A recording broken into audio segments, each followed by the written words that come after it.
Alright, well this cousin's better than that ant. Yeah, but that hamster's also pretty solid. Oh, well hello there, my name's Arkthepenguin, and don't mind me, I was just giving into the modern trend of ranking things by ranking family members. It's got me thinking about other things that could be ranked. Lunch meat, rubber, the hardest rated levels in Geometry Dash, ducks. Geometry Dash, am I right? It's my favorite way to realize how much I hate humanity. Originally released on August 13th, 2013, Geometry Dash came into the world with only 7 main levels. These 7 included Stereo Madness, Back on Track, Poltergeist, Dry Out, Base After Base, Can't Let Go, and Jumper. Family reunions must be a chore. During that time, Jumper was seen as the hardest level in the game. After only a few months of being in 1.0, Update 1.1 released, and not long after, Update 1.2 released. This was the update that added Time Machine, a level infamous for its absurd number of triple spike jumps and causing 7 million kids to be sent to the ER for permanent eye damage.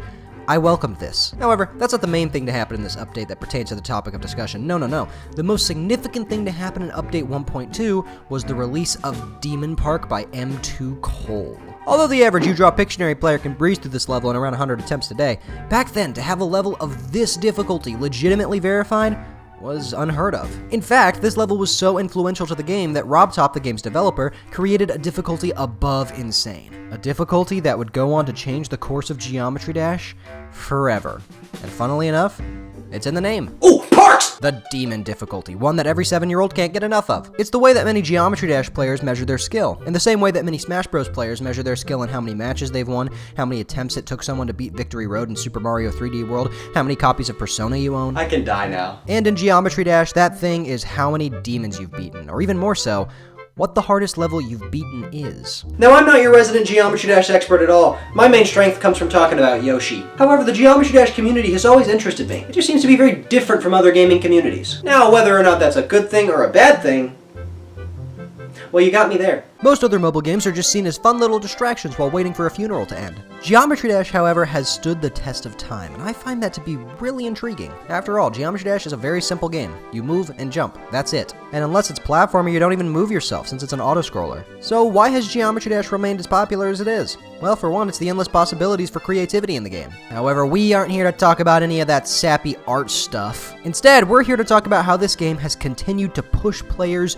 to their limits. And to help illustrate this, allow me to tell you something that'll keep you from sleeping tonight. The difficulty jump between Deadlocked and Cataclysm is almost certainly smaller than the difficulty jump from Cataclysm to Tidal Wave. Just think about that for a second. And that's in regards to today's standards, so imagine seeing a level like Cataclysm be legitimately verified when Demon Park was seen as an impressive achievement. With the difficulty of Geometry Dash increasing rapidly and more hardest levels coming out, many people started to ask the question, what is actually the hardest level in Geometry Dash? Well, let me introduce you to a little thing called subjectivity perceived as objectivity, also known as the Demon List. Alright, listen, I know that the creators of the Demon List didn't make the Demon List as an objective measure of difficulty. But my God! When I say there are people who take this thing as gospel, that's an understatement. But how did we get to this point? Who did this to us? Well, let's rewind back to the release to one of the most important and iconic levels in Geometry Dash to ever release.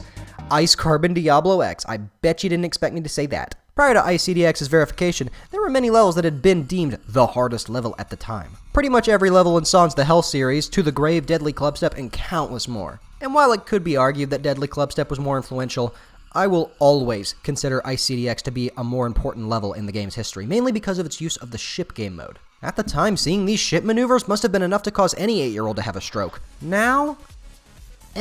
Like, it's hard, but now with levels like Promethean, it's not easy to see this level in the same way we did back in the day. Despite Ice Carbon Diablo X not being considered all that hard now, at the time this was unquestionably the hardest level in the game. And that's despite the fact that many harder levels such as the Ultimate Phase and Cataclysm did release not too long after. It took a while before there was a demon that really felt like a huge jump in difficulty. Or at least that's how I saw it as a kid. The next level to be verified that really blew the community's balls off was the iconic Bloodbath, verified by Riot. Now, Bloodbath was a huge influence on not only how players perceived difficulty, but also the Demon List itself. I mean, how many times did they extend the list just to keep Bloodbath on? Bloodbath ushered in a new era of difficulty. It was always the level people would compare other hard levels to. It was top 1 for well over a year before being dethroned by Sakup in Hell. In fact, I would go as far to say that Bloodbath was what made people start to care about what the top 1 was. But that's not to say that Bloodbath's release heeded only positive results. After Bloodbath's release, every level tried to be the next Bloodbath. the already popular hell style became as common as the 9 circles trend. Not to mention the absolutely absurd amount of sequels, remakes, extensions, and the levels that reuse the song.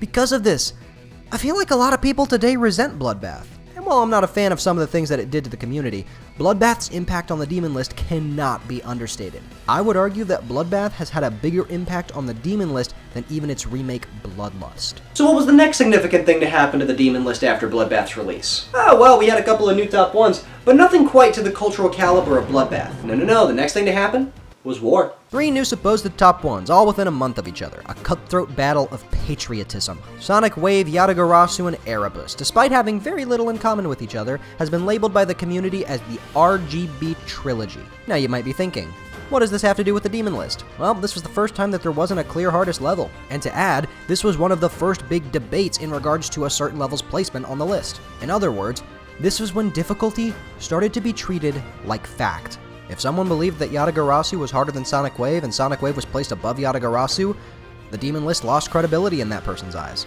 Even to this day, the debate of which is the hardest between these 3 levels can get heated. A very similar situation happened with Tartarus and the Golden, both released in a similar time window and claimed to be the hardest level at the time. Despite the fact that most people do think that Tartarus is harder now, the debate is still an active one, which brings us to today. The Demon List is nothing like it was a few years ago. No Bloodlust, no Sonic Wave, no Plasma Pulse Finale, no Yata, no Erebus, no Spatial Rend, I guess? Now the main list is composed of almost entirely levels that released in the last 2 years. And to be honest, most of these levels are just kinda dead. They aren't bad per se, it's just that a lot of the soul and character is gone. Sure, Amalgam is technically a better level than Glowy, but Glowy is more memorable. Is that because it's bad? Probably. But at least it has character. To be fair, that character is probably that of a serial killer, but an interesting serial killer. Back in the day, pretty much every extreme demon that released was memorable, and while style does have a lot to do with that, I do also believe that difficulty played a huge role. A few years ago, if you beat an extreme demon, you were God. No one could squirm through triangles quite like you. Nowadays, if you haven't beaten at least one extreme demon, you're not good at the game. How low-end extreme demons are seen now is how hard demons were seen a few years ago. Because of this, more and more extreme demons are being made and verified. And in my opinion, this is just going to keep on escalating. I have absolutely no doubt in my mind that a few years from now, extremes like Sigma, Kawareta, and even Nelv will be viewed in the same way that extremes like AQ, ICDX, and Deception Dive are seen now. I'm sure that this thought scares some people, however, I'm actually quite optimistic about it. This continuous progression in difficulty means that the community is thriving and will continue to thrive. However, I also believe that the game's difficulty progression is not best represented by the Demon List. I do think it is fun to speculate where a level will place on the list and seeing how it changes over time. However, as I stated before, I believe that difficulty is mostly subjective. This is why I personally prefer the GDDP. The idea of placing levels into different difficulty tiers is way better! At least to me, it actually gives me incentive to try and beat hard levels. If I beat a top 75, it'll probably be off the main list not too long after I beat it. On the GDDP, it's always gonna stay in the same difficulty tier. I don't lose any progression. Moreover, I just don't like how so many people hailed the Demon List as fact. Limbo is not objectively easier than Firework. They're just different types of levels. For people who struggle with memory but are good at timings, Limbo will be way harder than Firework. In other words, the GDDP is just subject to less controversy, which I find way more appealing. In all honesty, if I do end up beating any list demons, I'm probably not going to even submit them to the Demon List. I find the idea of slowly chipping away at levels in different tiers much more fulfilling than trying to get the highest number. It's almost like collecting things in a video game, which is one of my favorite aspects of video games. Moreover, actually getting near the top of the Demon List now is near impossible, unless you fully embrace your virginity.